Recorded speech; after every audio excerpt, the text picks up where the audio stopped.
Hello. Hello. Good morning, Mr. Brand. Thank you. Good morning. Please have a seat.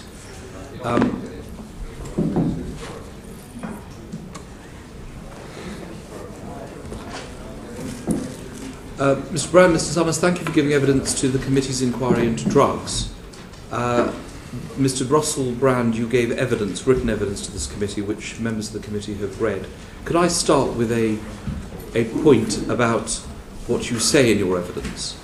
That you disagree with the legalisation of drugs because you think that a deterrent effect is necessary. Is that right? I don't feel entirely qualified to talk about legislation.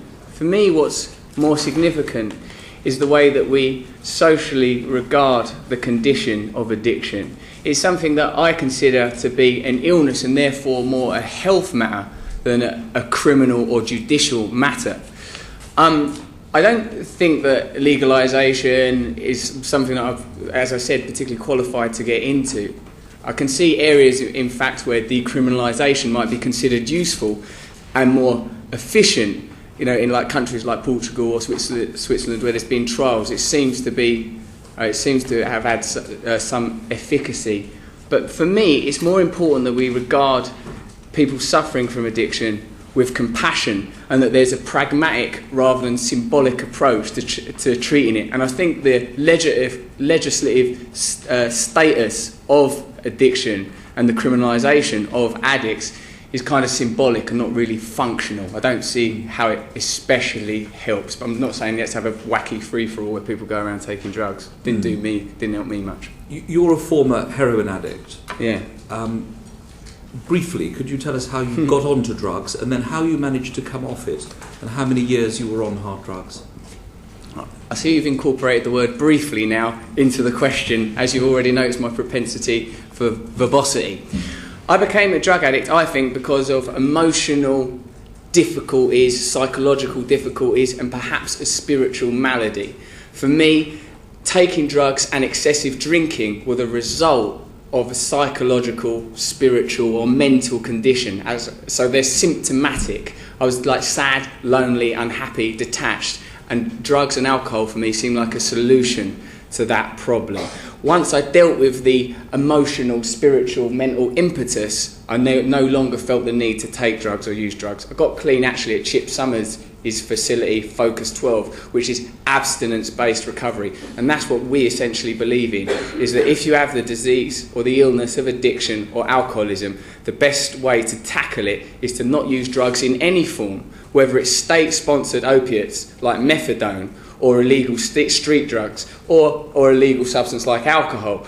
We see no distinction between these substances. What we believe in is that abstinence-based recovery is the best solution for people suffering from this condition, and the support structures exist to get people to maintain recovery, abstinence-based recovery. What we want is more research and funding into abstinence-based recovery, and to be able to filter people towards this new lifestyle, which actually criminalisation becomes less of an issue in my view, because it takes people that have to indulge in criminal activity to fund their habits and gets them into being valuable members of society. Now, was that brief enough? Very brief, thank you. You were arrested roughly 12 times. It was rough, yes. By the police and the justice system. Mm-hmm. Do you think that when you were arrested that you had the kind of support that you needed, and people like you who were arrested being involved in drugs, the rehabilitation and the support that was needed to get you off drugs? How did the criminal justice system react to you after your arrests? From my experience speaking to people in the criminal justice system, and from my own personal experience being arrested, there's some confusion and ignorance around addiction, and it's quite understandable because a lot of drug addicts, like speaking personally, are antisocial. They are a strain on society. They necessarily engage in criminal activity. They're a public nuisance in many ways. I felt when I was arrested that the police were doing a necessary job of enforcing the laws of this country, and they were doing what they had to do. But it wasn't until I had access to abstinence-based recovery that I was able to change my behaviour and significantly reduce, all but obliterate, my criminal activity, apart from the occasional skirmish.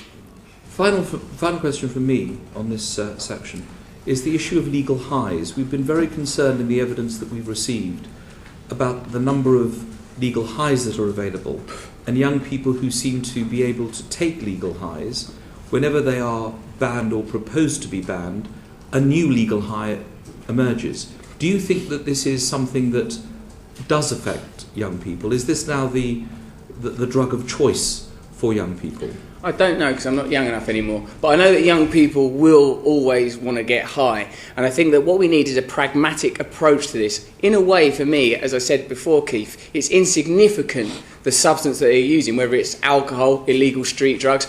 The legal status of a drug is irrelevant to a drug addict. If you're a drug addict, you're getting drugs. That's it. You're going to get them. So, it's, in a way, it's probably best to make it simple. As for legal highs, what I think we need to do is address the social, mental and spiritual problems that are leading young people or people of all ages to taking drugs. And so I think what we need is research into abstinence-based recovery and more awareness around it. On to some of those points with other questions. Bridget Phillipson. Chair. I'm currently working on a programme about addiction and how it's viewed in society. What messages are you hoping to get across in that programme? The messages that we're hoping to get across in this programme is that maintenance of drug addiction through state-sponsored substances like methadone should only be deployed as part of a reduction with the ultimate aim of abstinence-based recovery.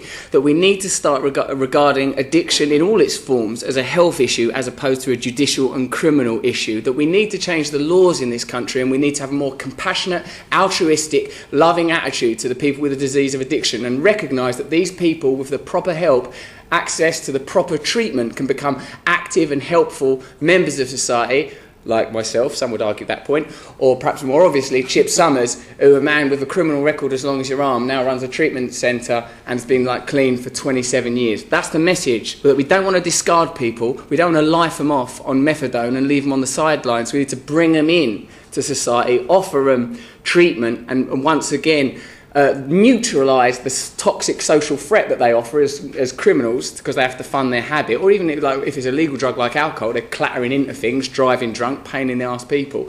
We need to offer them treatment and activate them and incorporate them into our society. So the message is ultimately one of pragmatism, altruism and compassion in all areas of the condition.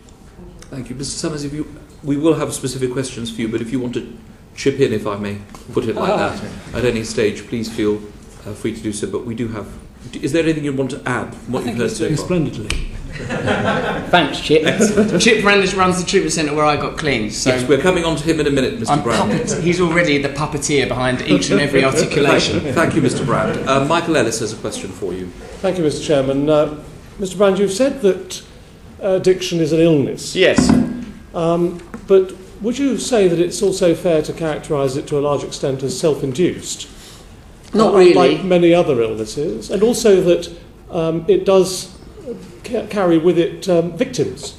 Many people who are on drugs commit offences against other people, do they not? So it differs in that respect as well, doesn't it? And when one's looking at the criminal justice system, doesn't one also have to have some compassion and consideration for the victims of crime where those crimes are committed by people under the influence of drugs? Michael, I'm very glad you've asked me that question. It's a very important question. It's one that we need to address. Of course, the victims of acquisitive drug-related crimes are important and need to be taken care of. We were with Chief Superintendent Graham Bartlett the other day of Sussex Police, a wonderful man, a good civic-minded gentleman.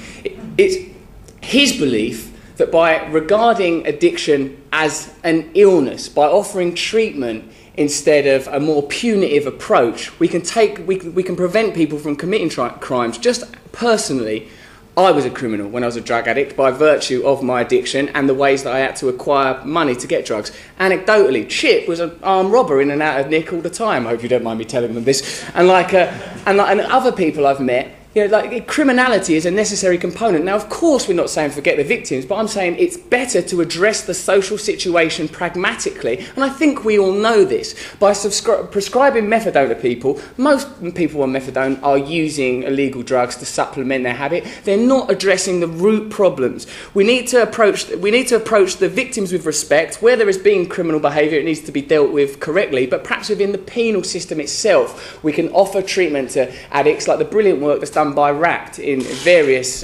institutions and prisons. So you would say there needs to be carrot and stick, would you? I don't think there needs to be a carrot or a stick. Both of those things seem like bizarre metaphors. I think what there needs to be is love and compassion to everybody involved. You need to, if people are committing criminal behaviour, then it needs to be dealt with legally, but you need to offer them treatment, not simply out of some airy-fairy that's all old hands and hug liberalism, but because it deals with the problem and it prevents further crimes being committed. Addicts that get clean at one day at a time through abstinence-based recovery, generally speaking, stop committing crimes. That's better for victims, it's better for the addict, it's better for society. Ellis?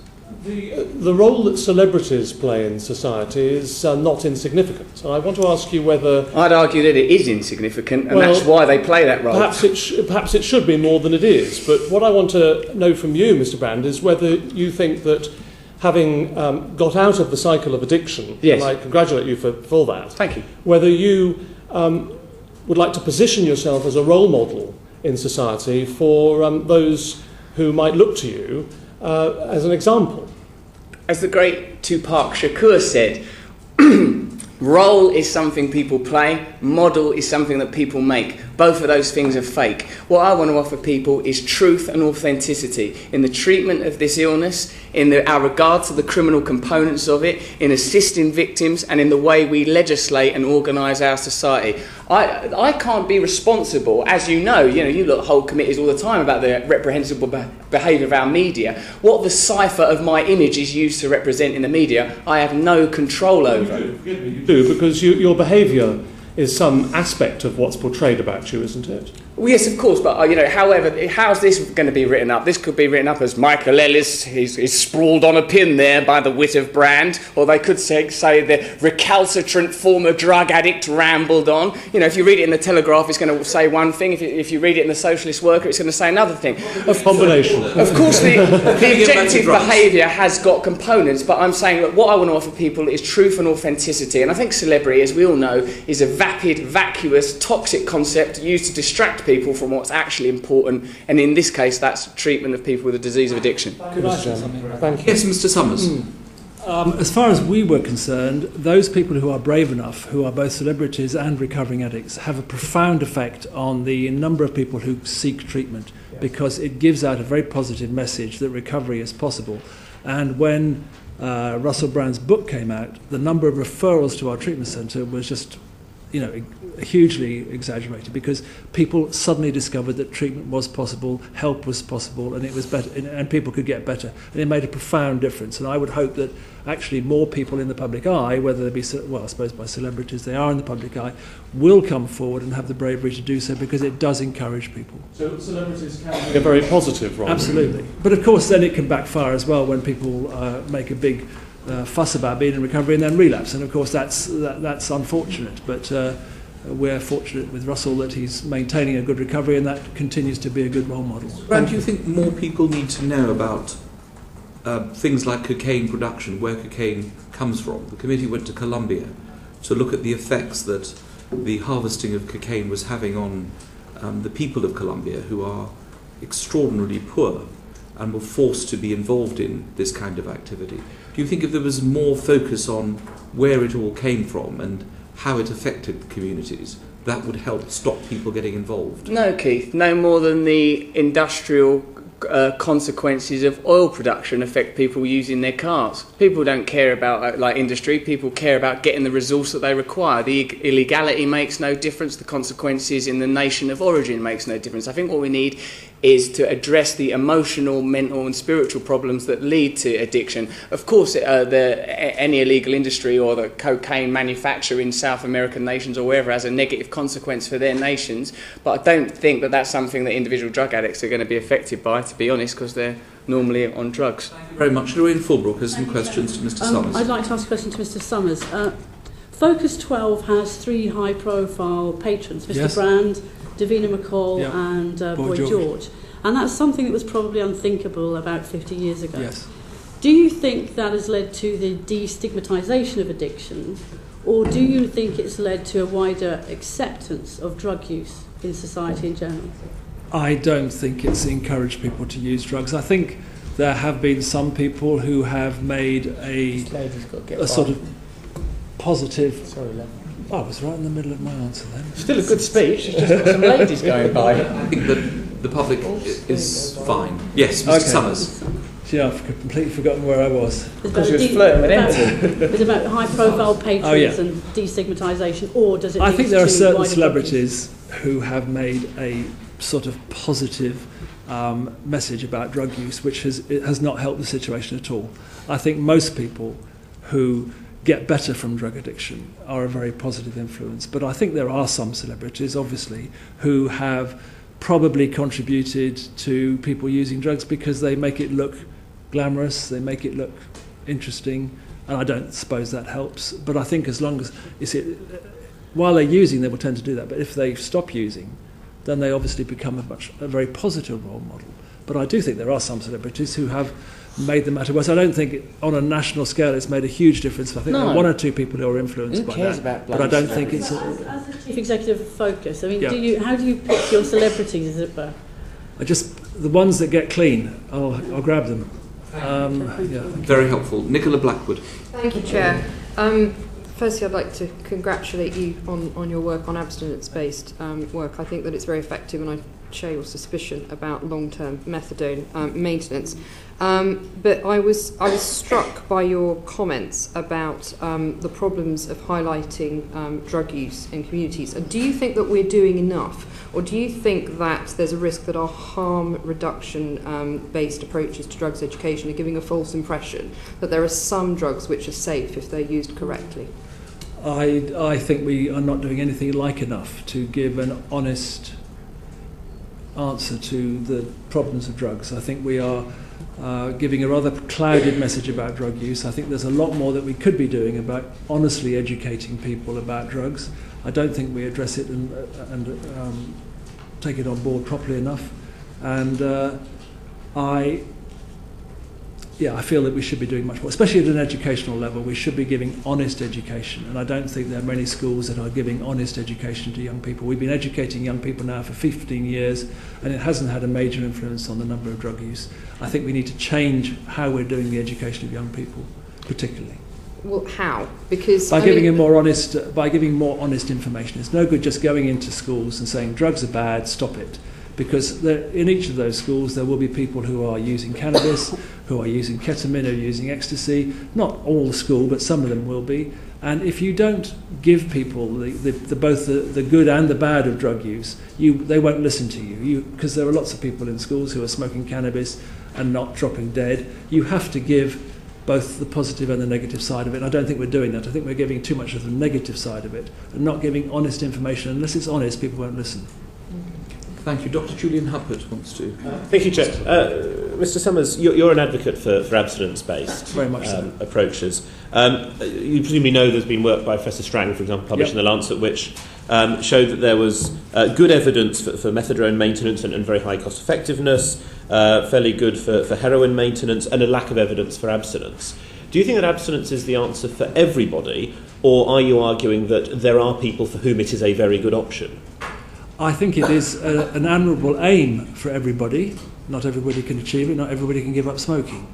But I think it is. I think there's a really good purpose for methadone usage at a certain stage. But just to park people on methadone for 4 to 7 years and more is criminal, really. I mean, just to keep people locked into that addiction, because methadone usage is a dependency. You're totally dependent.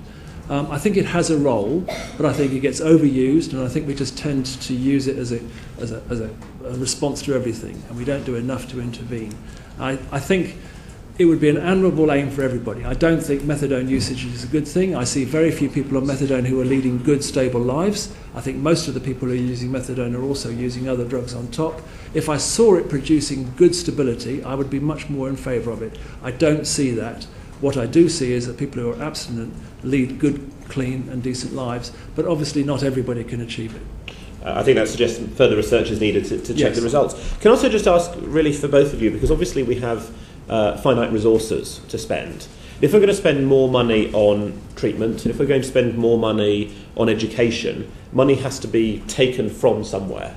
I mean, one possible suggestion is that we spend less money on doing the policing of possession, for example. Is that something which you would support, or would you see things in a different way? I think that's a brilliant idea, as a matter of fact, and I think that there's people within the criminal justice services that share that view. I think that, you've got to appropriate these resources from somewhere, and there's already been brought up, mate, in here. It's like that.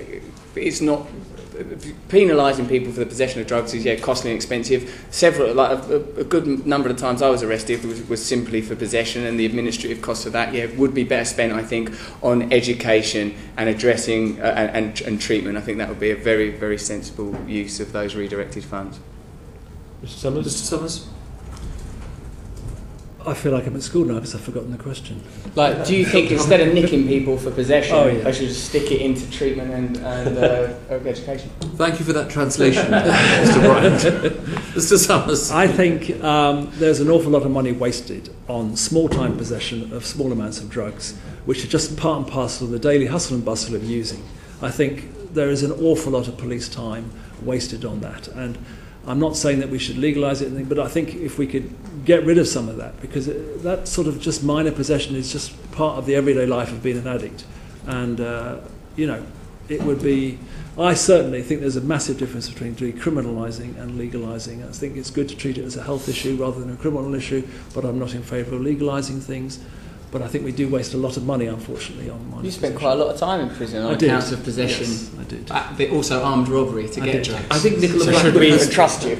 Mr. Brown, I think Nicola Blackwood has a quick supplementary. Thank you, Jack. There's quite a gap between education and full-blown addiction and treatment for abstinence. And in that gap, you have first use and so on. And what you need is intervention during that period to prevent addiction and sort of prevention. And some of that prevention is perhaps first arrest for prevention and diversion programs. Are you suggesting that we should be removing all spending on those intermediate steps in drugs policy? No, I think we should do it better. Okay. Thank you. Chairman, I'd like to ask both the gentlemen, what are your views on decriminalisation or legalisation of drugs? Chip's already been pretty clear on the subject. I'm not a legal expert. I'm saying that it's to a drug addict, the legal status is irrelevant. It's at best an inconvenience. If you need to get drugs because you're a drug addict, you're going to get drugs regardless of their legal status. So the more money you waste in administering and controlling that, I think there's a futility. So would you be in favour or not?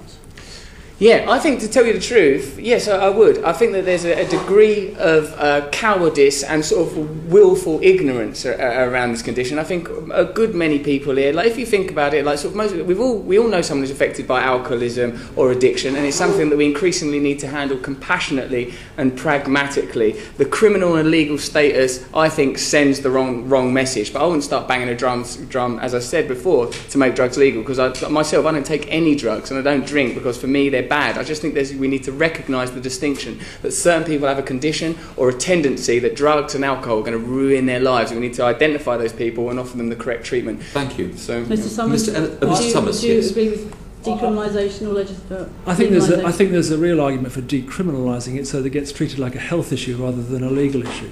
However, I think there's a massive difference between that and legalising drugs. I think you really find it very difficult to justify the legal use of a lot of drugs. You can't really justify the legal use of heroin, crack cocaine, or any of those drugs. There's no medical or legal reason why people should be able to use those drugs. So I think you would be hard-pressed to... I think cannabis is probably the one you could make an argument for. But you wouldn't support the legalisation of cannabis? I think it's the one that is most likely to be... the one that you've got a chance of kind of actually sort of putting forward an argument of justification. I don't think there's any justification for the legalisation. Yes, of course. Lorraine Fulbright has another. But if you legalise or decriminalise cannabis, you're not taking away the problem. We've seen the other end where there is a serious and organised crime issue and the narco-terrorism issue, which ruins people's lives. I mean, murders people, has people, and it causes conflict in countries. I'm not advocating the legalisation of cannabis. I'm just saying that if there was any drug at all that you could put forward an argument for legal, cannabis is the one you've got the best chance with. But there's no... How on earth do you justify the usage of heroin or crack cocaine or anything like But that. making it illegal is not working anyway, Chip. So it's not like, you know, I just think that there needs to be honesty and authenticity around this issue so that people in Parliament don't look like they're out of touch. So I think it's really good that you're holding this committee, but some of this information is already accessible. Thank you. Final question from Mr. Ellis. Yes, thank you, Mr. Chairman. Just, I think you both referred to a preference for ignoring what you described as the more minor offending in relation to drugs. Can I suggest to you that a lot of the more minor offending leads to some of the more major offending, and that actually what one is doing if one was to ignore those types of offences would be to make the matter worse, both for society who is suffering under the increased levels of crime, but also for the offender who would be less likely to learn the lessons of having been arrested and be more likely to get worse. Arresting, let me just interrupt for a bit, because otherwise it's like they're telling us what to do. Being arrested isn't a lesson, it's just an administrative blip. You need to demonstrate an awareness of the situation. Yes, of course, in many ways the disease or the condition of addiction does exacerbate, and if you start taking drugs it's likely you'll take worse drugs, and if you're taking expensive drugs you will end up committing crime. But again, mate, what we need to identify is a degree of authenticity and compassion in the way we deal with this problem. Otherwise you just seem like you don't know what you're talking about. Crime. We've talked about them. You can tell what party they're in from their questions, innit? What about the victims of the crime? I think all parties are interested in victims of crime. Of course we are. That's what we're saying. We're not saying that they ignore victims. I think we're running out of time. I have a final question about... Time is infinite. Unfortunately, we cannot run out of time. It is, but for this committee... Who's next? Theresa May? She may not show up. Check she knows what day it is. Mr. Brand, I have a final question for you. It's not quite a variety show, Mr. Brand. You're providing a little bit of variety, though. Mr. Brand, you have... Making it more like Dad's Army. Mr. Brand, you have 4.5 million Twitter followers. Oh, yes. And 1.5 million Facebook followers. Having gone through addiction and then rehabilitation, what is your message to young people who want to get involved in drugs? What would you say to them about the effects that it has? My message isn't for young people. My message is for people that have this condition of addiction. If you have the condition of addiction, there is help available for you, and I recommend abstinence-based recovery. I think some people can safely take drugs. I think they can, as long as it doesn't turn them into criminals or harm their health. Then I don't feel like it's any of my business. So I'm not here to do some Just Say No stuff. The kids that sung that Just Say No were all taking drugs in the White House when they were visiting Nancy Reagan. It's a further demonstration of the disjunct between reality and authenticity. Let's have an authentic, truthful, honest debate and some funding for abstinence-based recovery. Mr. Summers, do you have anything to add to that? With the work, the excellent work you're doing in your charity? I tend to deal with I get very muddled in all the kind of legalisation, decriminalisation. What I tend to do is deal with the problem when it exists, and I agree completely that when those people come into treatment, they have damaged a lot of people in the public. They are harming at least 4 or 5 other people in their families who are significantly distressed by that behaviour, and I try and prevent that. And I think the best way of preventing that in a long-term basis is ultimately abstinence treatment. I think that's when you stop causing harm to families, stop causing harm to the public, and that's your best chance, because at the moment I see people who are not in abstinence programs still continuing to cause distress to families and the public. Mr. Summers, Mr. Brown, thank you very much. Thanks for having us. Thank you. And thank you for your written evidence. Thank you. Order, could we have our next witnesses, please? Thank you very much. Cheers.